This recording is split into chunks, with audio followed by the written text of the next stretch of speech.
Yan ang first end ng pipe namin. Yan, valve yan. Yan, platform ka no. That's the platform there. This is our ramp. And this is the pipe, 10-inch pipe. So all the way up to the tensioner.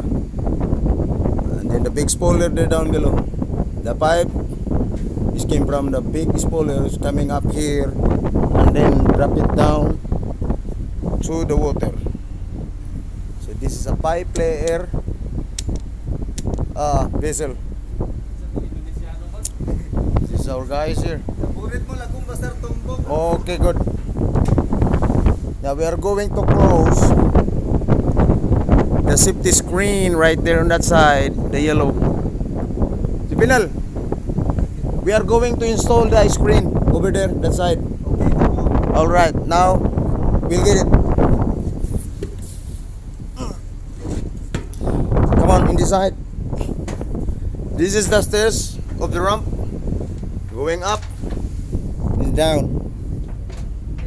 That's our small crane. Here. So come on. I think the screen is over here. Yeah, that's the one. Small vessel there. Our big crane.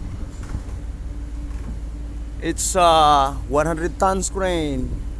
And we have also a small crane here outside of our ramp. Now that's a diving vessel right there. And then the big platform is right there.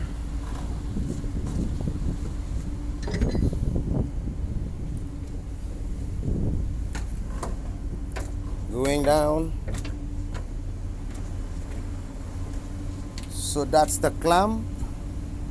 When we finish to do the pipe and then the last end, we clamp it there. And then we will weld the second end right there. Above. The same like this. And sometimes different type, different style. So yeah, that's the first end. So okay, that's it from now, and then see you more videos coming to you guys, and thanks for watching, and bye bye from now. We love you.